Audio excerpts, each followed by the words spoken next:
예시하기를 사랑하시는 여러분 안녕하세요. 오늘 저희 채널에서는 사랑과 비극, 그리고 뼈아픈 교훈이 담긴 깊은 감정을 불러일으키는 한국 민담 한 편을 준비했습니다. 이야기는 아주 부유하기로 소문난 한 가문에서 시작되지만 그 집안의 아버지는 탐욕스럽고 잔인한 인물이었습니다. 그의 착한 아들이 아름답고 현숙한 아내를 맞이하면서 비극은 바로 그 아버지의 어두운 마음에서 싹트기 시작합니다. 과연 이 며느리와 가족에게 어떤 운명이 닥치게 될까요? 비극적인 이야기, 과부 며느리를 유혹한 시아버지 이야기는 지금 바로 시작합니다. 옛날 어느 시골 마을에 최 부자라 불리는 큰 상인이 살았습니다. 그는 본래 미천한 출신이었으나 뛰어난 장사 수완으로 큰 부를 쌓아 남부럽지 않은 부자가 되었습니다. 그의 창고에는 곡식이 썩어났고 금은보화는 셀 수 없을 정도였습니다. 하지만 스스로 노력하여 부자가 되었으니 칭찬받아 마땅했음에도 불구하고 마을 사람들은 차가운 눈길로 그를 외면하고 뒤에서는 손가락질하기 일쑤였습니다. 그 이유는 바로 그의 얼음장같이 차가운 심보와 피도 눈물도 없는 지독한 인색함 때문이었습니다. 손에 넘치는 재물을 쥐고도 굶주리는 이웃에게 쌀 한 톨 나누거나 베풀 줄을 전혀 몰랐고 오히려 늘 남의 것을 탐내는 탐욕스러운 마음을 품고 있었습니다. 그의 눈빛은 언제나 무언가를 계산하는 듯 번뜩였습니다. 이 최 부자에게는 최선우라는 이름의 아들이 하나 있었는데 그는 아비와는 전혀 달랐습니다. 마음씨가 비단결처럼 곱고 어지럽으며 자신의 것을 나누기를 좋아하는 따뜻한 사람이었습니다. 고약한 신보만큼이나 탐욕스럽고 심술궂어 보이는 아버지와는 달리 최선우는 그 선한 마음씨처럼 외모 또한 훤칠하고 부드러워 마을 사람들의 사랑과 칭찬을 듬뿍 받았습니다. 그는 아버지의 성품 때문에 남몰래 슬퍼하곤 했습니다. 사람들은 종종 어떻게 저런 아버지 밑에서 저렇게 착하고 반듯한 아들이 태어났는지 고개를 갸웃거리며 의아해했습니다. 하지만 최 부자는 그런 아들 최선우를 볼 때마다 속이 뒤틀리는 듯 못마땅하게 여겼습니다. 아들이 어려운 사람을 돕는 것을 볼 때마다 마치 제 살점을 떼어주는 듯 아까워하며 애써 번 피 같은 돈을 어리석게 내다 버리는 짓이라고 혀를 찼습니다. 세월이 흘러 아들 최선우가 혼이 날 나이가 되었습니다. 최 부자는 아들의 행복이나 배필의 인품 따위는 안중에도 없었습니다. 오직 어떤 집안과 사돈을 맺어야 가문의 격을 높이고 더 큰 이득을 얻을 수 있을지만 계산하느라 여념이 없었습니다. 그에게 혼인이란 또 다른 장사요. 이익을 남기기 위한 수단일 뿐 아들의 마음이나 미래는 조금도 중요하지 않았습니다. 마침내 최 부자는 마음에 드는 혼처를 찾아냈습니다. 바로 권세는 기울었으나 여전히 양반이라는 명맥을 유지하고 있는 가문의 규수였습니다. 최 부자는 흡족한 미소를 지으며 아들을 불러 앉히고 말했습니다. 아들아, 이 아비가 이 땅에 태어나서 손에 넣지 못한 것은 거의 없다. 허나 딱 하나 아직 얻지 못한 것이 있으니 바로 양반이라는 신분이다. 그러니 내가 너를 위해 그 귀한 신분을 얻어주마. 아들 최선우는 아버지의 말에 가슴이 철렁 내려앉았습니다. 그는 용기를 내어 자신의 소망을 조심스럽게 말했습니다. 아버지, 저는 제가 진정 사랑하는 사람을 만나면 혼인하고 싶습니다. 하지만 최 부자는 아들의 간절한 눈빛을 외면했습니다. 그는 버럭 소리를 지르며 아들의 말을 잘랐습니다. 시끄럽다. 내가 태 누구 덕에 좋은 옷 입고 배불리 먹고 살았느냐. 감히 아비의 중대한 결정을 거역하려 들어. 본래 날짜는 이래 뒤로 정했으니 군소리 말고 준비나 하거라. 최선우는 절망감에 휩싸였습니다. 아버지의 결정에 반대했지만 벽처럼 완고한 그 마음을 꺾을 수 없음을 깨닫고 결국 눈물을 삼키며 따를 수밖에 없었습니다. 그리고 마침내 이래 뒤 최선우의 혼례날이 밝았습니다. 하늘은 맑았지만 최선우의 마음은 먹구름이 낀 듯 무거웠습니다. 최 부자는 자신의 부와 권세를 과시라도 하듯 온 동네가 떠들썩하고 화려한 혼례 잔치를 벌였습니다. 하지만 값비싼 음식과 흥겨운 음악이 넘쳐나는 성대한 잔치와는 달리 신랑 최선우의 마음은 텅 빈 듯 공허하고 슬픔만이 가득했습니다. 이것은 아비의 탐욕과 야심 때문에 정해진 혼사일 뿐 자신이 원했던 사랑과는 거리가 멀었습니다. 그는 마치 재물처럼 팔려가는 소가 된 기분이었습니다. 자신의 의지와는 상관없이 아버지의 욕망을 위해 희생되는 신세가 처량하고 기가 막혔습니다. 바로 그때 떠들썩한 풍악 소리가 울려 퍼지며 신행 행렬이 당도했음을 알렸습니다. 화려한 꽃가마가 멈춰 서자 모든 하객들의 시선이 곧 나타날 신부에게로 쏠렸습니다. 가마의 주렴이 거치고 신부가 고운 자태를 드러내며 내리는 순간 무거운 마음으로 억지로 서 있던 신랑 최선우의 심장이 멎는 듯했습니다. 그는 완전히 넋을 잃었고 주변의 모든 소리가 아득하게 사라지는 것 같았습니다. 억지로 치르게 된 혼사에 대한 슬픔과 반항심은 온데간데 없이 사라지고 숨 막힐 듯한 경탄만이 온몸을 감쌌습니다. 그의 눈앞에는 세상에 다시 없을 미인이 서 있었습니다. 신부 매화의 아름다움은 청초하면서도 눈부셔서 화려하게 장식된 주위의 꽃들조차 빛을 잃고 촛불마저 희미해 보일 정도였습니다. 단아한 얼굴형의 가을 호수처럼 깊고 까만 눈동자는 총명함과 온유함을 담고 있었습니다. 옥처럼 희고 고운 피부는 붉은 화롯 아래 더욱 빛났고 도톰한 입술은 막 피어난 진달래처럼 붉었습니다. 그녀는 단순히 아름다울 뿐만 아니라 몰락한 가문임에도 불구하고 고귀한 기품이 흘러넘쳐 보는 이의 마음을 뒤흔드니 실로 경국지색이라 불릴 만했습니다. 최선우의 마음속에는 이제껏 느껴보지 못했던 강렬한 감정이 휘몰아쳤습니다. 그것은 벼락 같은 첫사랑이었고 영혼 깊은 곳으로부터의 떨림이었습니다.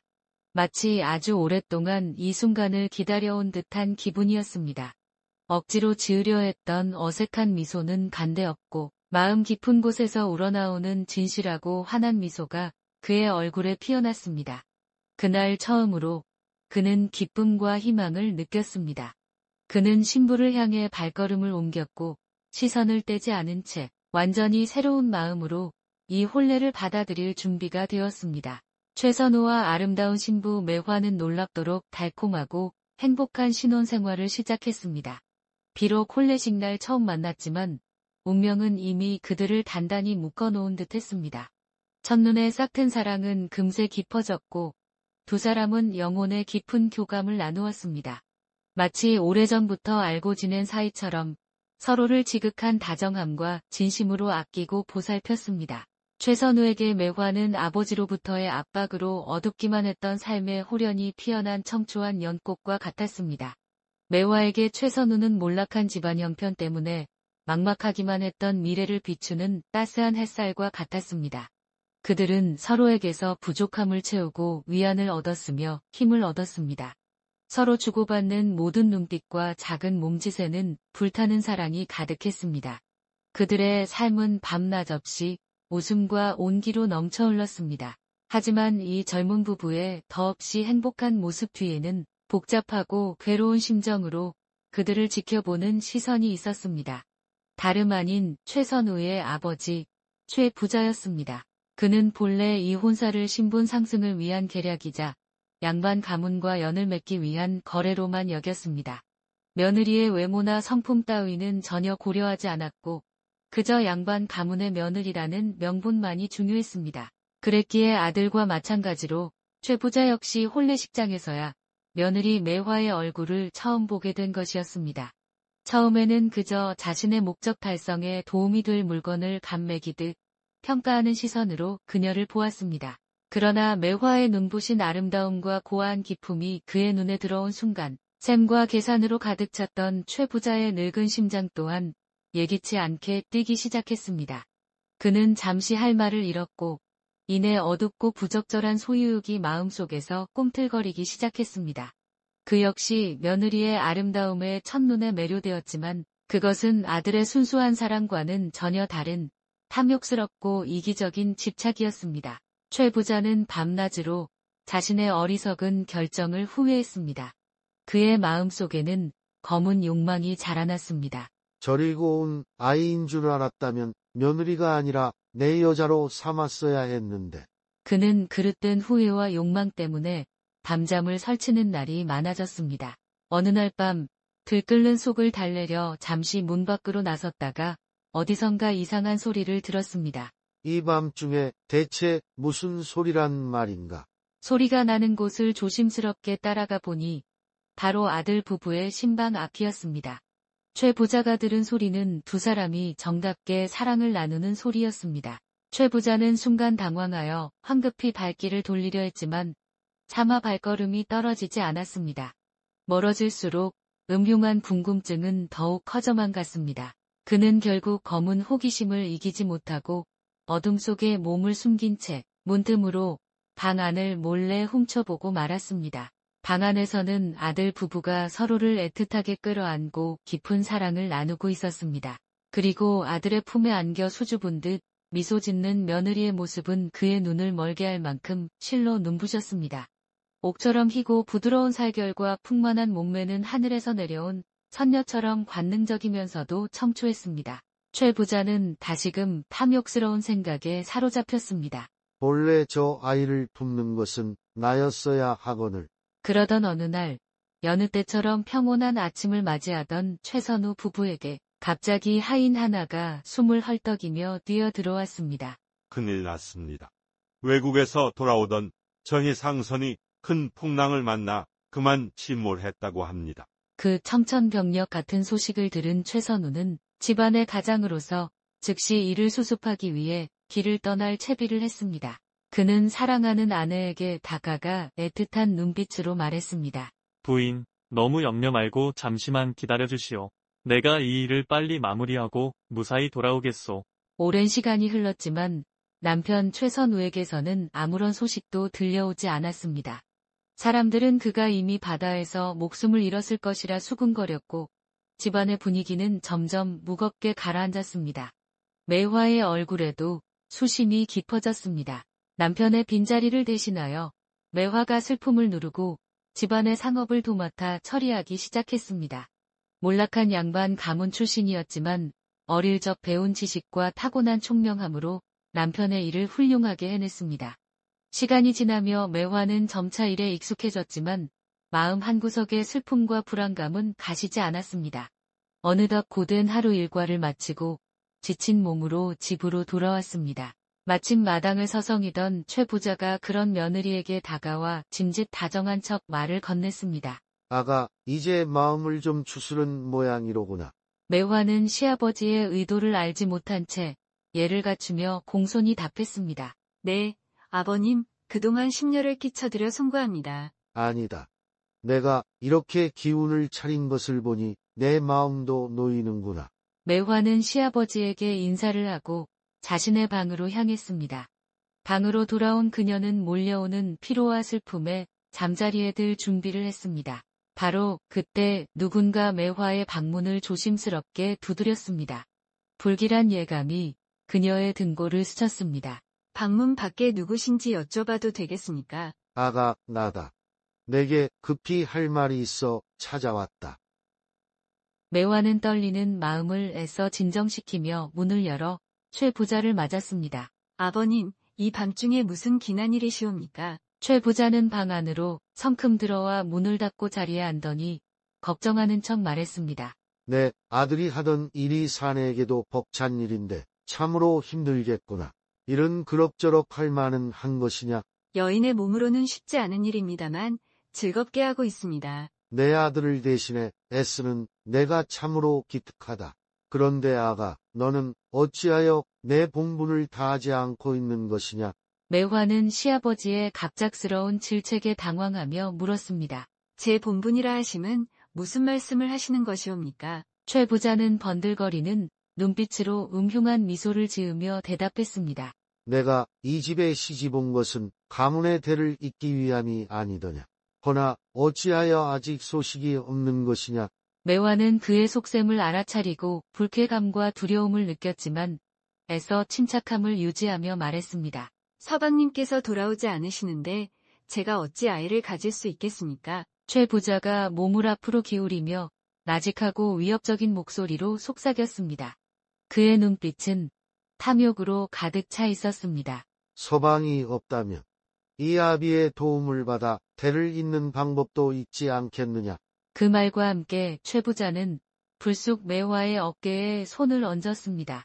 매화는 소스라치게 놀라며 뒤로 물러섰고 얼굴이 공포로 하얗게 질렸습니다. 아버님, 지금 무얼 하시려는 겁니까? 최 부자는 아랑곳하지 않고 그녀에게 한 걸음 더 다가서며 그녀의 앞을 가로막았습니다. 방 안에는 위압적이고 숨 막히는 분위기가 감돌았습니다. 예로부터 여인의 본분은 아이를 낳아 기르는 것이다. 어찌 감히 아비의 뜻을 거부하려 하느냐. 너는 이미 이 집 사람이니 누구의 도움을 받든 데를 이으면 그만 아니겠느냐. 매화는 공포에 질려 온몸을 떨었지만 이 위기에서 벗어나기 위해 도망칠 곳이 없다는 절망 속에서 순간적으로 기지를 발휘해야 했습니다. 그녀는 눈물을 애써 감추고 순종하는 척하며 떨리는 목소리로 간신히 입을 열었습니다. 아버님의 뜻이 정녕 그러하시다면 부족한 제가 따르지 않을 도리가 없겠지요. 아버님의 뜻대로 가문의 대를 잇겠습니다. 하오나 제게 한 가지 청이 있습니다. 최 부자의 얼굴에 마침내 만족스러운 미소가 번졌습니다. 그는 며느리가 결국 굴복했다고 생각했습니다. 그래, 내 청이 무엇인지 어서 말해 보거라. 이 방에서 혹시라도 작은 소리라도 나면 행여 하인들이 듣고 찾아올까 염려됩니다. 그러니 아버님께서는 뒷산 골짜기로 가셔서 큰 소 울음소리를 내십시오. 그리고 소가 외양간을 뛰쳐나갔다고 외치시면 집안의 하인들이 모두 그리로 달려가지 않겠습니까? 그리하여 집이 비게 되면 누구의 방해도 받지 않고 저희가 편안히 밤을 보낼 수 있을 것입니다. 최 부자는 며느리의 제안이 자신의 욕망을 채우기에 아주 영리하다고 생각하며 껄껄 웃으며 고개를 끄덕였습니다. 그의 눈은 이미 욕망으로 흐려져 있었습니다. 그는 옥매무새를 급히 가다듬으며 말했습니다. 옳지. 아주 좋은 생각이다. 그럼 내가 당장 산으로 가서 소 울음소리를 내마. 너는 여기서 꼼짝 말고 곱게 단장하고 기다리고 있거라. 매화는 속마음을 감추고 고개를 숙이며 순종하는 척 대답했습니다. 네, 아버님, 저는 몸을 정갈하고 아버님을 기다리겠습니다. 부디 서둘러 속히 다녀오시기를 바랍니다. 최 부자는 며느리의 말을 철석같이 믿고 욕정에 사로잡혀 서둘러 뒷산 골짜기로 달려갔습니다. 그의 발걸음은 욕망만큼이나 가벼웠습니다. 하지만 방에 홀로 남은 매화의 심정은 지옥과 같았습니다. 일단 기지를 발휘하여 시아버지의 추악한 소나귀에서 잠시 벗어났지만 그가 돌아오면 끔찍한 일이 다시 반복될 것임을 너무나 잘 알고 있었습니다. 그녀는 머리를 감싸 쥐고 절망감에 몸부림쳤습니다. 이를 어찌하면 좋단 말인가? 하늘도 무심하시지. 아무리 생각해도 뾰족한 수가 떠오르지 않았습니다. 도망치려 해도 정절을 잃을 위기에 처한 여인이 밤중에 홀로 갈 곳이 마땅치 않았습니다. 오늘 밤을 어찌 넘긴다 해도 짐승처럼 욕정에 눈이 먼 시아버지는 분명 다시 자신을 겁탈하려 들 것이 뻔했습니다. 더 이상 피할 길이 없다고 느꼈습니다. 그녀의 눈에서는 뜨거운 눈물이 하염없이 흘러내렸습니다. 한참을 흐느끼며 고민하던 그녀는 결국 모든 것을 체념한 듯 비장하고 슬픈 결심을 내렸습니다. 한편 골짜기에 도착한 최 부자는 사방이 조용한 것을 확인하고는 적당한 곳에 자리를 잡고 목청껏 소 울음소리를 흉내내기 시작했습니다. 밤의 정적 속에서 그의 서툰 소 울음소리가 기괴하게 울려 퍼졌습니다. 음메, 에헴, 음메, 에헴. 그리고는 허겁지겁 집으로 달려와 온 집안이 떠나가라 큰 소리로 외쳤습니다. 소 도망갔다. 소가 외양간을 뛰쳐나가 골짜기로 달아났으니 어서 가서 잡아오너라. 그 갑작스러운 외침에 잠자던 하인들이 모두 잠에서 깨어나 허둥지둥 옷을 챙겨 입고 등불을 찾아 들고는 골짜기로 달려갔습니다. 집안의 모든 하인들이 골짜기로 달려나가 텅 비게 되자 최 부자는 음흉한 미소를 지으며 잔뜩 기대에 부푼 마음으로 매화의 방으로 향했습니다. 그의 걸음걸이에는 초조함과 흥분이 뒤섞여 있었습니다. 불청객들은 모두 쫓아버렸다. 이제 여기에는 너와 나 단둘뿐이니 아무 걱정 말고 오늘 밤을 즐기도록 하자꾸나. 최 부자는 잔뜩 부푼 기대를 안고 문을 열고 방 안으로 들어섰지만 방 안은 등불이 꺼져 칠흑같이 어두워 아무것도 보이지 않았습니다. 그는 의아해하며 더듬거리며 등잔을 찾아 불을 밝혔습니다.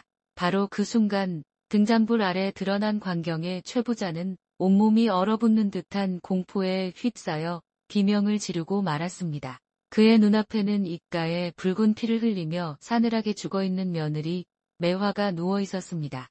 그녀는 스스로 정절을 지키기 위해 극단적인 선택을 한 것이었습니다.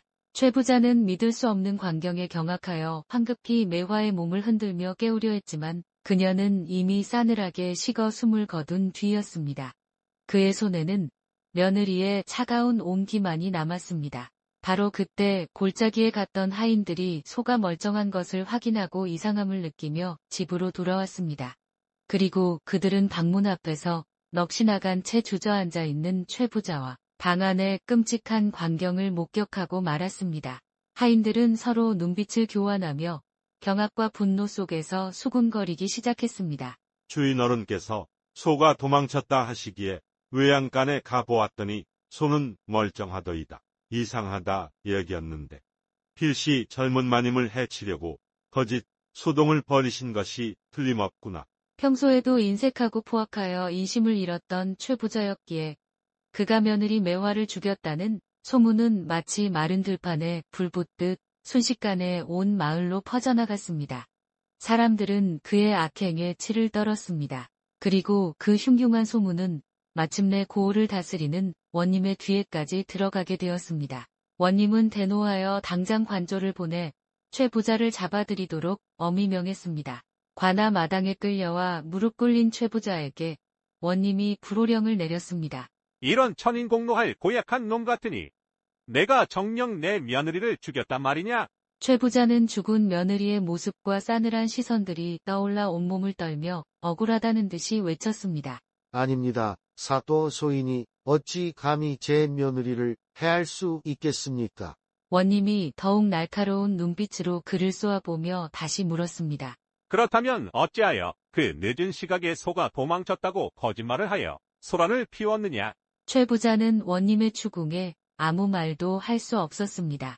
얼굴이 하얗게 질린 채 입술만 파르르 떨 뿐이었습니다. 비록 자신이 직접 매화를 죽인 것은 아니었지만 꽃 같은 며느리를 겁탈하려 했다는 추악하고 패륜적인 진실을 차마 밝힐 수는 없었기 때문입니다. 변명할 길이 완전히 막막했습니다. 결국 최 부자는 입을 다문 채 모든 죄를 뒤집어쓰고 며느리를 죽인 극악무도한 죄인으로 낙인 찍혀 능지처참이라는 가장 끔찍한 형벌을 받게 되었습니다. 그의 갈기갈기 찢긴 시신은 형장의 이슬로 사라지지 못하고 길거리에 내버려졌습니다. 사람들은 평생 그가 저지른 악행을 떠올리며 그의 시신을 향해 손가락질하고 침을 뱉으며 저주를 퍼부었습니다. 저런 욕심쟁이 영감은 꼴 좋다고 할 수밖에 없지. 평생 돈만 끌어안고 남의 눈에 피눈물 흘리게 하더니 꼴이 이게 뭐람.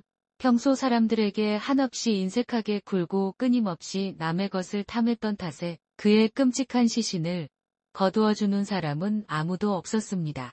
최 부자는 그렇게 자신이 쌓은 악업의 대가를 치르며 길가에서 비참하고 외로운 최후를 맞이했습니다. 이 끔찍한 일이 있은 후 최 부자가 밤중에 소울음소리를 냈던 그 골짜기는 사람들에게 소울음 골짜기라고 불리게 되었습니다.